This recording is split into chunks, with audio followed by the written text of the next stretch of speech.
Bonjour, je m'appelle Lydie, j'ai 46 ans et je suis la maman de deux adolescents de 13 et 15 ans. Et je vous fais ces vidéos pour vous partager mes réflexions et mon expérience en tant que femme et en tant que maman. Voilà, aujourd'hui je voudrais vous faire partager mon expérience, mon ressenti et mes réflexions par rapport à l'apprentissage des enfants.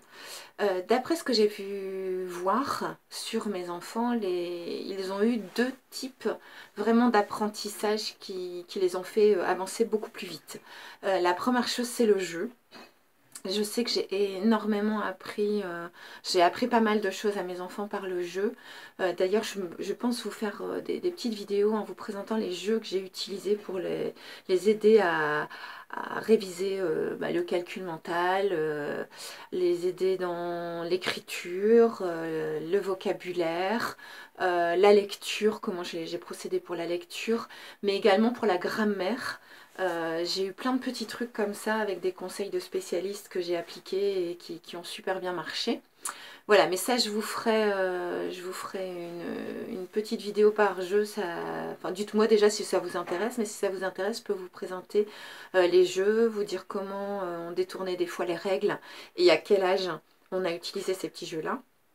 Mais là, c'est sur cette vidéo, ce que je voulais plus vous partager en fait, c'est le mimétisme. Les enfants, enfin surtout ce que j'ai pu remarquer chez mes enfants, apprennent énormément par le mimétisme des adultes qui les entourent. Donc enfin, une chose toute bête, n'attendez pas de vos enfants qu'ils soient ordonnés si vous êtes bordélique. N'attendez pas de vos enfants qu'ils soient calmes si vous êtes une pile électrique. N'attendez pas de vos enfants je sais pas moi, qu'ils soient respectueux si dès que vous croisez quelqu'un sur la route qui vous fait une vacherie ou qui fait une erreur, vous l'incendiez. Vraiment, les enfants copient le comportement de leurs parents. Vous êtes leur modèle, surtout quand ils sont très très petits. Et c'est vrai que je pense que jusqu'à 6, 7, 8, 9, 10 ans, en fait, ils se construisent énormément et figent leur premier trait de caractère, même s'il y a des caractères innés. Hein. Mais je pense que, voilà, ils se fixent aussi, ils apprennent le bien du mal. Et pour ça, il y a que vous et les adultes qui les entourent qui peuvent les instruire sur ça. Donc, je sais que voilà, quand on est en couple, c'est pas forcément évident. Enfin, moi, je le vis au quotidien. Hein. Mon conjoint et moi, même si nous avons exactement les mêmes principes de base, c'est-à-dire qu'on avait décidé de, comment dire, d'éduquer nos enfants selon trois principes. C'est le respect de soi, le respect de l'environnement et le respect des autres.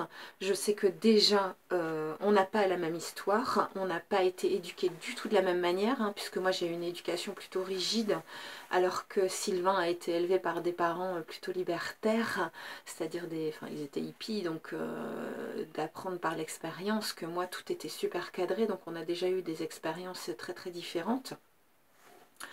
En plus, j'en avais parlé avec une psychologue, même si on a élevé nos enfants selon ces trois principes-là, le fait que l'un prédomine sur l'autre fait que nous n'avons pas les mêmes attentes de nos enfants. Par exemple, moi, ce qui est hyper important pour moi, c'est d'abord qu'ils se respectent eux-mêmes, ensuite qu'ils respectent l'environnement et ensuite qu'ils respectent les autres. Sylvain, lui, va placer le respect de l'autre et avant toute chose, puis le respect de l'environnement et enfin le respect de soi.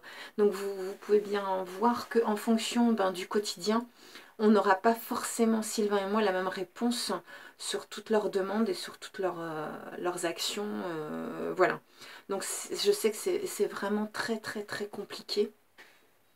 C'est encore plus compliqué, je pense, quand il y a une séparation, parce que forcément déjà, quand il y a séparation, c'est que vous n'avez pas su vous entendre sur les choses.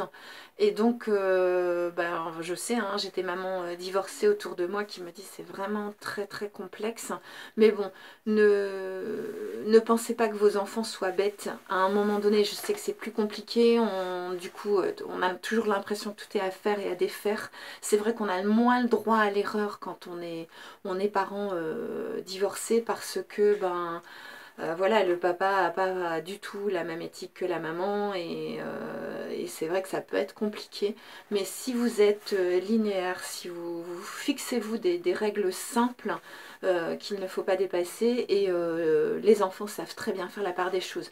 Nous, on l'a vécu sur certains aspects avec les grands-parents.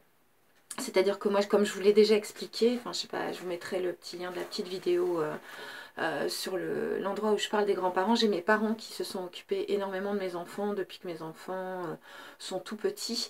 Et c'est vrai qu'on a rencontré quelques difficultés dans le sens où nous mettions énormément d'importance sur le bonjour, au revoir, s'il te plaît et merci. Et en fait, je suis fille unique, hein, donc ma maman, ses petits-enfants, voilà, c'est des merveilles, c'est des bijoux, enfin voilà, et elle était très très, comment je vais dire ça, tout le temps à être pendue à leurs lèvres, à leurs désirs. Et c'est vrai que le s'il te plaît, le merci, le s'il te plaît, déjà, ils n'avaient pas enfin, ils avaient même pas besoin de le dire puisqu'elle devançait leur désir.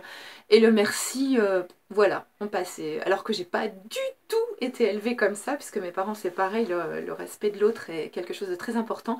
Mais voilà, par rapport à mes parents, ma mère ne jugeait pas utile que mes enfants lui disent à elle s'il te plaît et merci, même si c'était très important qu'elle le dise, enfin que mes enfants le disent aux autres. Et nous, enfin surtout Sylvain l'a pas super bien vécu ça, parce qu'il disait non mais t'imagines, ils prennent tes parents comme des servants quoi. Et je lui disais mais non, t'inquiète pas, ils sauront faire la différence. Et c'est vrai que mes enfants ont toujours hyper respecté mes parents, mais je pense aussi que le fait que nous, derrière, on ait mis de l'importance sur voilà, ce bonjour, cet au revoir, ce s'il te plaît, ce merci, a fait que voilà, ils ont eu ce modèle-là. Et ça, c'est pas, je rappelle, hein, c'est pas le rôle de l'école de leur inculquer ça, c'est vraiment le rôle des parents. Je veux dire, pour moi, c'est la base de la base, quoi, pour vivre en communauté. Mais bon, du coup, je peux concevoir que quand on est divorcé, c'est quelque chose de très très très compliqué. Mais vous inquiétez pas, là, mes enfants, même avec tous les mercredis et toutes les vacances qu'ils ont pu passer avec mes parents, à ne pas leur dire merci. Je veux dire, mes enfants sont super bien éduqués et ils disent merci, ils disent s'il te plaît, ils disent bonjour et au revoir. Voilà, c'est devenu quelque chose de naturel chez eux, même si chez mes parents, voilà, ils n'avaient pas l'habitude de le dire. C'est vrai que là où il y a une autre difficulté, c'est quand on élève son enfant seul, ou ses enfants seuls, où le papa ou la maman n'existe plus. Là, je pense que à ce stade-là, je pense que c'est un peu plus simple, parce que du coup, les enfants n'ont qu'un seul modèle, même si voilà, les autres adultes qui les entourent, comme le corps enseignant, ou même les copains et les copines, hein, les parents des copains et des copines sont aussi des modèles pour eux. Mais c'est vrai que pour ériger des règles, c'est beaucoup plus simple, même si élever un enfant en solo a d'autres complications. Mais voilà, n'oubliez pas que vos enfants apprennent par mimétisme. Donc si vous voulez qu'ils rangent leur chambre et il y a une maison ordonnée, si vous voulez que vos enfants disent bonjour, au revoir, s'il vous plaît, ou merci, mettez-le au quotidien. Si vous voulez que vos enfants soient calmes, voilà, restez calme. Si vous voulez que vos enfants aient un brin de folie, je vous parle de ça parce que ma fille me dit toujours ça, c'est chouette parce que en fait t'as tes petits grains de folie. À l'âge adulte, c'est pas, enfin voilà, je suis pas une adulte super sérieuse 24 heures sur 24, je sais avoir mes petits moments de folie. Voilà, c'est aussi, voilà, du coup ça les autorise eux à avoir leur petit grain de folie également. Je sais que si vous voulez que vos enfants lisent, bah, montrez-leur que la lecture, vous l'utilisez aussi et que c'est important pour vous. Enfin voilà, vraiment, je pense qu'il faut que vous mettiez l'accent sur ça. N'attendez pas d'eux. Même s'ils ont leur personnalité, même s'ils auront leurs envies, n'attendez pas d'eux, même s'ils auront leurs contradictions hein, par rapport à l'éducation que vous allez leur donner, surtout à l'âge de l'adolescence, il faudra que je vous en parle aussi.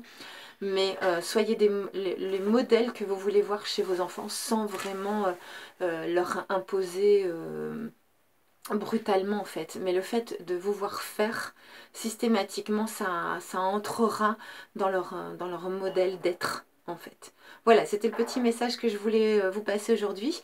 Donc n'hésitez pas à me dire si ça vous a aidé, à me faire partager vos expériences, à mettre le petit pouce vers le haut si ça vous a plu, le petit pouce vers le bas si ça vous a pas plu.